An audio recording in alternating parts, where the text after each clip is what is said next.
Ready? It's running. So just point. Where's Mark Johnson? Okay. I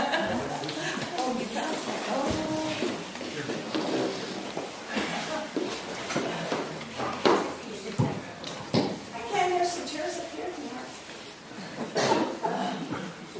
Reverend Ken, you shouldn't be afraid to sit in front of you.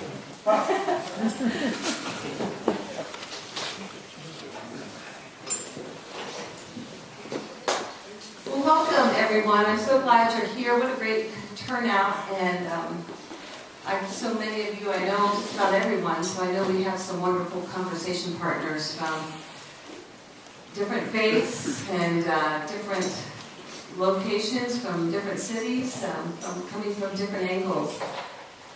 And I want to introduce our guests and our speakers and tell you a little bit about our conversation for tonight. I'm going to try and be as brief as possible because the people I know that are here are all good talkers, and we want to give some time for everybody to have conversation. So this is Dr. Arne Hassing, many of you know, Professor Emeritus from the Religious Studies at NAU, and Dr. Mark Johnson, who comes from Stony Point, New York, and I'm going to let each of them tell you a little bit more about themselves. They can do better than I. How we thought we'd a little bit of why we're doing this. Also with us tonight, many of you know, is Marcia and Carl Mueller, Kayla Mueller's parents. And they're up here from Prescott. And some of you were here a couple weekends ago when we had that beautiful conversation with them. Kayla was involved in campus ministry, and she was most involved in our Just to Peace group. And we would be together on Monday nights and cook a very simple dinner and read a lot of different things and talk about different issues about just peace. Kayla was involved in all kinds of other activities related to peace and justice on campus, Save Darfur, and she was always engaged. So one of the ways that campus ministry thought that we can honor Kayla, especially this year, is to keep those conversations going, conversations about things that were so important to Kayla, that she took, that she gave to such an extent to be so at risk. One of Kayla's quotes that touches me is, "Ask me questions, ask yourself questions, but question the answers." And that's what we hope to do tonight, is invite this conversation, and both Arne and Mark are going to speak. They're going to help ask some questions. We're going to give some time for you to talk around the table about some of the things that come up for you. So I put some paper down there in case any of you needed that. Not so much to tell your stories, as important as they are, because we barely have time as it is, but what questions and what doubts and what affirmations does your story bring up, and how do they interact with what we're going to hear, that we might engage? Most of all, rather than just putting forth our own ideas, is can we hear where our neighbors and other people are coming from? And can we hear that so that even if we disagree completely, we might have a greater understanding? If we can't talk about these things and disagree without saying you're an idiot or you're not, on and on, then there is no hope for peace in the world with people whom we don't even know and who come from such different places. So with that, there's a few words that are going to be banned tonight. Okay? Some banned words in this sacred space. You cannot say Donald Trump. You cannot say George Bush. You cannot say Barack Obama, the Republicans, the Democrats, the liberals, the conservatives. Okay, because it's really about what's on our hearts. Rather than bring all those down, Carl, I'll call you out. Oh, also on the list is Fox News or MSNBC News. Okay.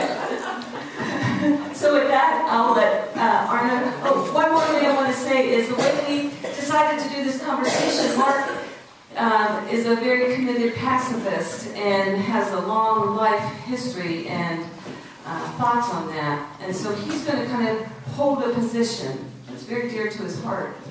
And Arne's going to be a little bit the devil's advocate and kind of bring from his experience as with religious studies, the thinking and talking and experience that he's done, and trying to be a voice of what some of the questions are, not just for Arne, but what they are for everyone else. So we're asking Arne to raise some questions and points, not simply because they're Arne's, or maybe not necessarily because they're Arne's, but because there's a sense that they might be any one of ours. Well, you asked me to say something about myself. I'll just say very briefly. You hear a trace of some other accent in my speech. It's because I was born and brought up in what is now Zimbabwe. That's where United Methodist Missionaries there, from Norway. And so I have a triple heritage from Zimbabwe and Norway and now the United States. And I thought at one time I would be a minister, and then I realized I didn't have more than one sermon in me, and I didn't think I would put it out. And so I went into religious studies, and I've been here since 1973, first teaching humanities, and then we developed a religious studies program, and I was chiefly responsible for the Christianity side of the house.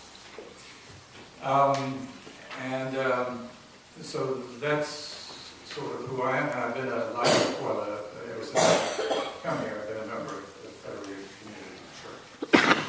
Not all religious studies professors are religiously active, but I have been. Now, the reason I'm here is I make just a flip remark, not a flip remark, but it was a comment in the conversation with Kathleen that I didn't think liberal theology really took evil seriously enough. And I have since looked up Gary Dorian's 3-volume history of liberal theology, and find that in the first volume, evil and sin are not mentioned. They were trying to escape that. And then from the volume 2, from 1900 to 1950, it's mentioned quite a bit, but mostly because Reinhold Niebuhr challenged the other liberals on the question of evil and sin. And then I looked up the volumes, the final volume. These are about, 7 inches or 8 inches of shelf space. You're a fast reader. Yeah, no, I don't read the index. I intend to read them all at some point. And and in the final volume, there's almost no mention of either evil or sin. So I feel more or less vindicated in my comment, but that's not why we're here to talk about liberal theology as such.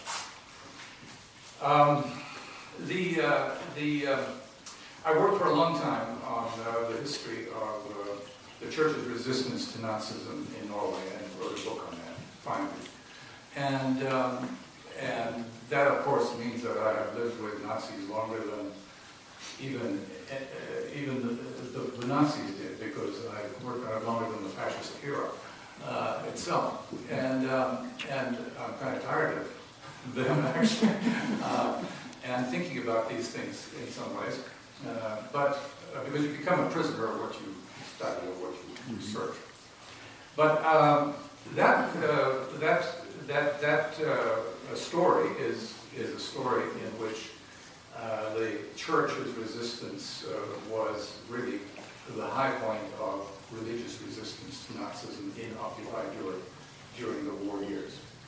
And that was partly why I chose it, because I thought it was a tale worth telling, and nobody had really done anything about it since 1955. So that's part of my background, and that was a nonviolent civil resistance, and it was chiefly to secure not only the church, but to speak for the human rights of the Norwegian population under German Nazi rule, and their collaboration with government. But also, it was directed at resisting the Nazification of the Norwegian mind until the war ended, so that the Norwegian mind will not be infected by Nazism. Now, one of the things that came out of that, the German church hardly resisted at all. It's a very sad and tragic tale of failure. And Dietrich Bonhoeffer, notwithstanding, he was almost alone. And one of the things that David Diagrab, the head of the German, the Norwegian church, did right at the beginning to mobilize resistance of church leaders was to identify Nazism as evil. He says, this is a movement of Satan. It's a demonic movement. And that means that sooner or later, it is something we have to confront. And he persuaded them that they needed to get ready for this confrontation. And he just happened to be the right man at the right time, a rather remarkable church leader of the 20th century. Now, the question of evil is a huge one. It's a little like civilization. You know, it's very hard to define, but you know it when you see it. I do not have a particular definition of evil. I think evil in some ways, and I've sort of dipped into some things, and I guess I'm not the only one, defines evil actually something beyond comprehension, beyond definition, beyond articulation. It just kind of escapes our linguistic categories. So that's one thing. But I do think that evil is a reality. It's a reality, I think, within each of us as a possibility. And I think it's very important to be reminding ourselves of that whenever we talk about evil. It's not just out there, ISIS, Nazis. It's in here as a possibility given certain circumstances. And that ought to at least give us pause, because we need to have a little bit of humility as we approach a question like this. It's so easy to look out there at them with respect to this question, and it's so much harder to see ourselves under the rubric of evil. And I don't mean only individually, but as a collectivity. For in a lot of the world, America represents evil.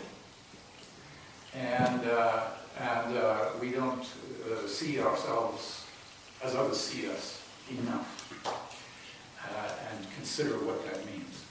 So, we had a nice conversation last night, and I want to get to the point. I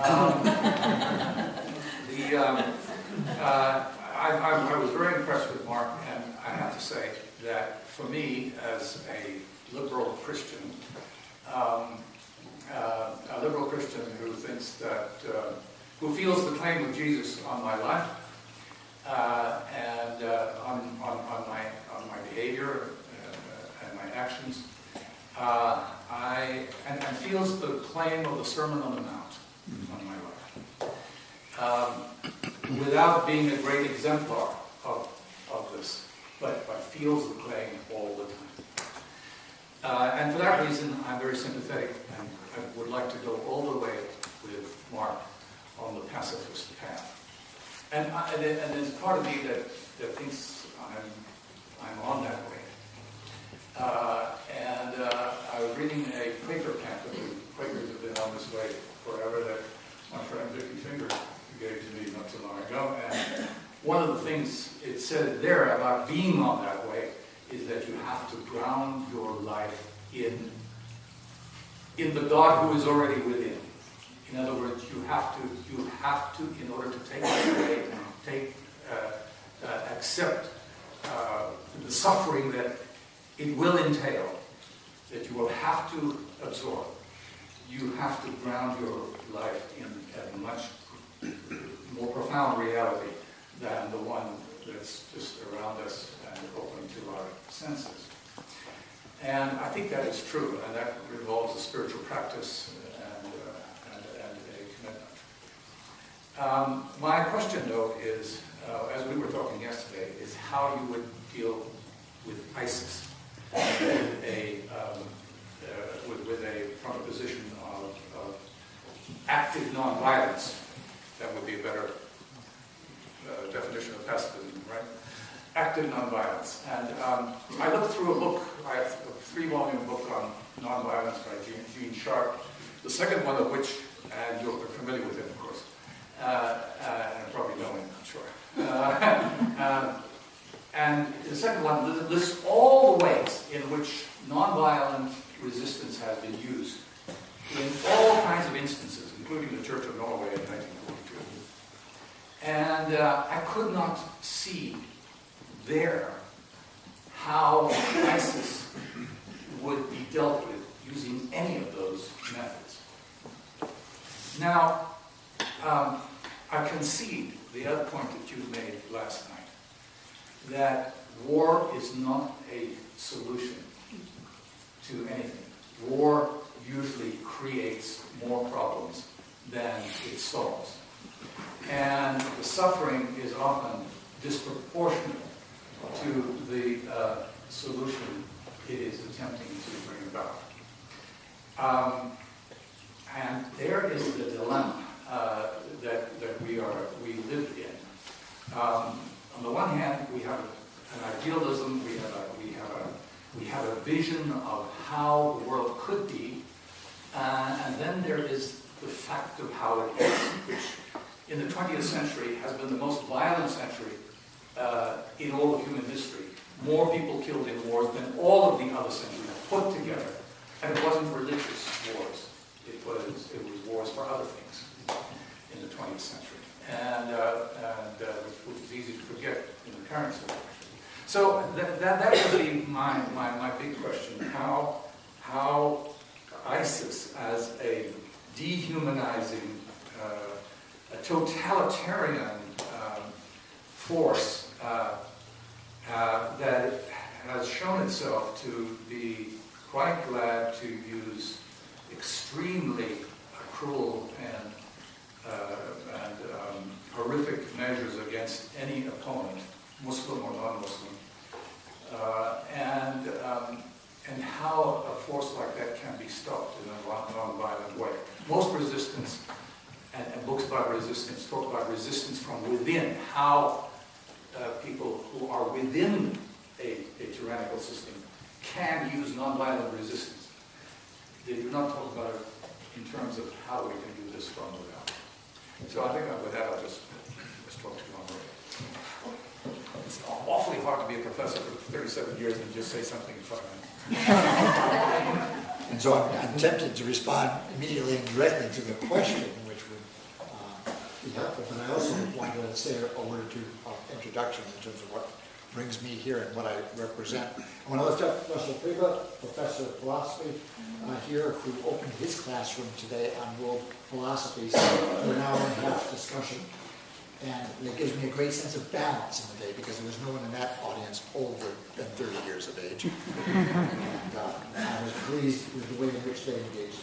And much of my life, like much of Kathleen's life, I'm sure, has been the challenge of asking these questions to people much earlier in their lives, and to place it in the context of we make choices our whole life long, and each choice has a consequence. And to find ourselves where we are now, addressing the problem of ISIS, is the reflection of lots of choices and lots of consequences, some of which we had control of, most of which we didn't. I grew up in upstate New York, Rochester, New York specifically, in the 60s during the Civil Rights Movement. No one in the audience today would have known the reference to 1964, 65, and the wards going up in fire and race riots in Rochester, New York. Most of you will have recollections of those kinds of experiences early in your lives as well. And I experienced those in the presence of young pastors, young Turks, Presbyterian pastors in youth ministry who understood what was happening in Rochester was an opportunity for an education around moral and social justice issues for the people in their care. Not long after that, I went to Beirut, Lebanon as a junior in college, fell in love in many ways with Beirut, and returned 2 years later as a conscientious objector. And I did my alternative service, we say, to the war in Vietnam. I did my alternative service as a conscientious objector to war by teaching at an Armenian college in Beirut for 4 years. I met my wife, the camera woman here, Mary, and we sort of joined forces in a long history of active nonviolence. Most of my career, 37 years after getting a PhD at Columbia University, was with the YMCA. Most of us think of the YMCA as a gym and swim operation in our local community. I know the YMCA as an international organization. In fact, the organization responsible for bringing my next employer's work to the United States, the Fellowship of Reconciliation. So Niebuhr was a member of the Fellowship of Reconciliation. He moved in and out of that relationship as his position on pacifism and nonviolence changed. I want a small aside, a very glorious son-in-law was with us in Israel, Palestine. I am now the executive director of the Center and Library for the Bible and Social Justice at Stony Point Center. A collection of 10,000 volumes from people like Arne, retired theologians and professors of religion, and activists who wanted to see the way in which they spent much of their lives in the midst of books and scholarly study in a place where activists would gather and there could be a conversation between the scholarship and the experience. So it models exactly in important ways what we're studying here tonight. For the last 7 years, I was the executive director of the Fellowship of Reconciliation, America's oldest interfaith multicultural peace organization. And through that work, I met people like Gene Sharp and others. So I have spent my whole life, adult life, arguing for a nonviolent response to violence, which is a form of evil. And I have spent some smaller part of it actually acting on my beliefs. It would be hard to find people whose lives were totally and fully committed, but they're there, they're out there. My good friend Medea Benjamin is in Lebanon right now trying to organize a women's walk for peace next spring that will go from Beirut to the Syrian border. She and I were in Cairo together doing training in active nonviolence in Tahrir Square a year before Tahrir Square erupted. We've been in and out of Israel, Palestine, continuing to support the work of active nonviolence. So I don't know, as we talked earlier of relating the notions of sin and evil to one another in the way that they have finally settled out this evening. And I think that's a good pairing, because I have been fond of the definition of sin as being a missing of the mark, a failure to do what was expected or what was proper. And I would be willing to argue a case that evil is the manifestation of that missing of the mark. The actions that are evil, the sins, are in fact the failure to do as human beings what we know we ought to do and what we can do. And that operates differently, but equally at the level of the individual. A lot of the work of nonviolence, of ahimsa, of satyagraha, is the work that begins within. How do I stop being violent to myself? Every time I take something I do as a fault that I'm responsible for and diminish or belittle myself, every time I attack my own self-esteem, I've sinned. And then as we manifest that, we talked towards the end with the students today that we're able to live with a great deal of cognitive dissonance, to ignore a great deal of the sin and evil that's in our lives most immediately. You know, with 5% of the world's population, to have 25% of the world's prisoners, the majority of them black, and of all of the consequences which for decades have been evolving through that sin and evil, the disruption of cultures and societies, the inability of our nation to achieve what it is capable of. That's sin and evil. The fact that 11,000 women have been murdered in the 10 years since the World Trade Center fell, more than all of the people killed in that accident, and all of the soldiers killed, all of the fighting since, day by day, hour by hour, across this country. The enormous amount of violence and sin and evil that takes place in our immediate being raises these questions of sin and evil in important ways for us every day. So how do we take then those kinds of recognitions, those kinds of realities, and then begin to ask ourselves, what is our responsibility? How do we respond to the threats that are present? There were people you said that we couldn't mention, but you didn't mention Marco Rubio. If you've watched any of the debates, you know that across the board that there's a significant leveraging of the crisis in the Middle East for political, rhetorical purposes without any clear evidence of what a response would be. I couldn't help it. I hadn't had this thought before this evening as Arne was beginning to lift up the threat represented by ISIS, that this isn't new territory for us. It's not an accident that Nazism and Hitler were part of the conversation, that Pol Pot, that Stalin, that Mao Zedong, these are events, episodically, that have been going on forever. And one of the questions I would hope we would answer in the spirit of Kayla, who said ask questions with questions, is that do we really know who ISIS is? Or do we only have an image of ISIS as presented through the press? I've been reading a lot about ISIS, and I would use phrases like, it has already sown the seeds for its own destruction. That's a phrase they use in America and the empire present in the world. But there's no one involved in leadership in ISIS today that was there 5 or 6 years ago. The leadership continues to change because it continues to be eliminated by other Muslims in the Middle East and America. The disruption is recurrent, and the organization continues to change. So it's not a single thing, and it certainly is used to create a great deal more fear. Certainly, there's room for an enormous amount of moral indignation at the way it's present in the world and the crisis and suffering it pulls. But I'm not confident that when I turn towards ISIS in fear, that that's a legitimate response to the present. I think there are other things that I need to be engaged in fearlessly in response to ISIL, ISIS, Daesh's presence in the world. I am a convicted pacifist. I do believe in the radical use of nonviolence, in the active use of nonviolence. And the Norwegians were some, but there were others in France and in Italy and Morocco and Tunisia and places throughout that period which gave safe harbor to Jews in ways that the United States wouldn't.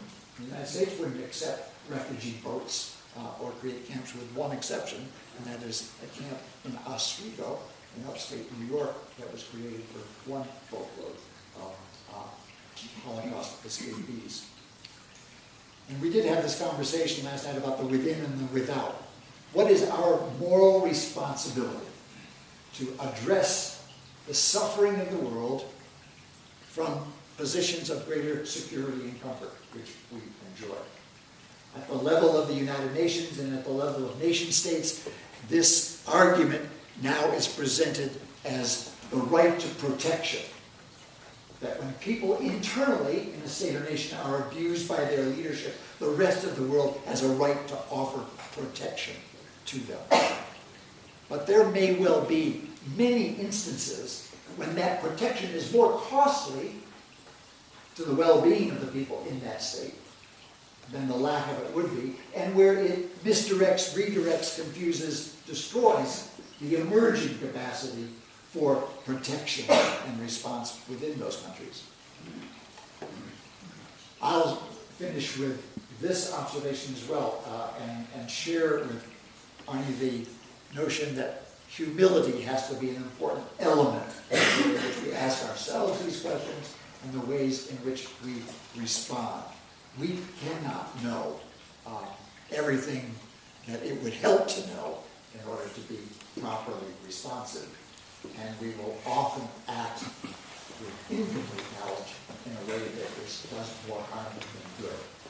So the nonviolent response is to first assure that one is not responsible for doing harm. And when when we drop drones on wedding parties because we think we have information that say that there are gatherings of tribal leaders over and over again, we have done harm that we have to recognize. We've missed the mark.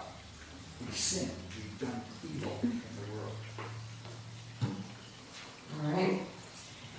We are going to have you talk, and I invite you to think and share kind of the questions that come up, the pushback that come up. Maybe you don't agree with that definition of sin or evil, or maybe you don't agree that, you question, do we have the right to intervene when there's harm being done for others? Maybe you take issue with, we don't know who ISIS is, and we might do more harm. So just for a few minutes, think about what are the questions that rise up for you. We kind of want to get a little collective, and we have a couple more questions that we're going to walk through. Before we do that, and then of course go get food or whatever, but we're going to try and do it in just 5 or 6 minutes. So again, it's not really time for each person to tell their stories, but to raise their questions that come from their stories. What I didn't mention at the beginning is another reason why I have Arne and Mark is Kayla had gone to Israel and Palestine, and she really had helped our community begin having conversations about Israel and Palestine and trying to be educated about it. And then she came back from there and she did presentations for us here and helped us engage in that ongoing conversation, even after she graduated, and continued to read books and have study and dinners. When she was in Syria, she would Skype with this community and Skyped with us on several occasions to tell us what was happening, to call us to consciousness about what was happening. When Kayla was taken, how I found out was really that she had been blogging on Facebook really about what was going on in Syria. And I won't read the whole thing, but one of the things that she said back in March of 2013, after describing all the killing, the hunger, the starving, all the suffering, was the world will not believe what they find in Syria when they finally see it.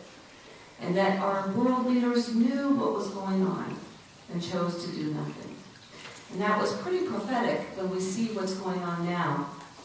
And in that, I wrote back to her, well, what can we do? And she gave me a long list.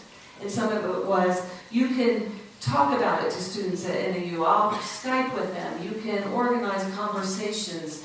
You can try and give money to the projects that are happening. And we've been trying to do all those different things.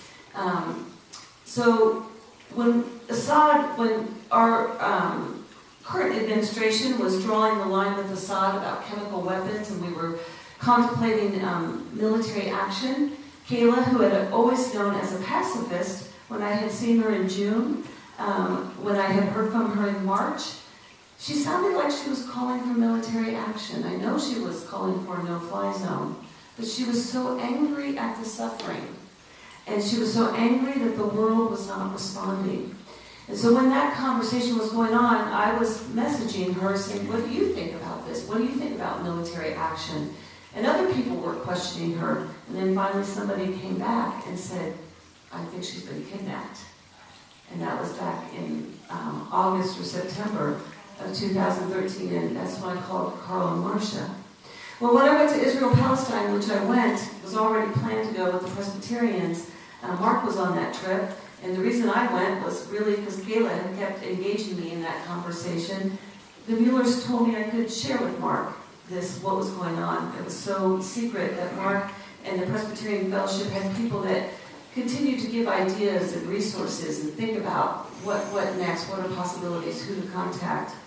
So, and then in the July when we thought Kayla was going to be killed in 2014, there was this deadline. Mark is actually the first person that spoke Kayla's name out loud. There was this media silence, and with the Mueller's permission, and we have copies of his talk, at the close of Ramadan, he was invited to the largest mosque in New York City, and he gave a talk on murder and mayhem. And he shared with those people Kayla's story in addition to other thoughts. And the media wasn't there, I guess media, but and that was a great risk and a lot of consternation. Well, then in February, Marcia had said, could you come down here Friday? We want to think and talk about, what we might do next. And I sat with Arne, who I had shared the story with some months before, with their permission, and talked about all these issues of evil and ISIS and possibilities. And that's when he made that statement. And the very next day, ISIS tweeted out that Caleb Giller had been killed. So these bookends of conversation, it's not just their experience, they actually have been engaging in this thought too for some time. I mean, they've been familiar with Caleb's story in a way.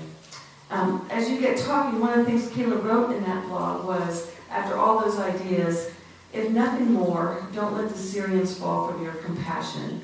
Keep the people in your meditations, your prayers, your conversations, your hopes. If you keep them near your heart, then your actions will reflect that.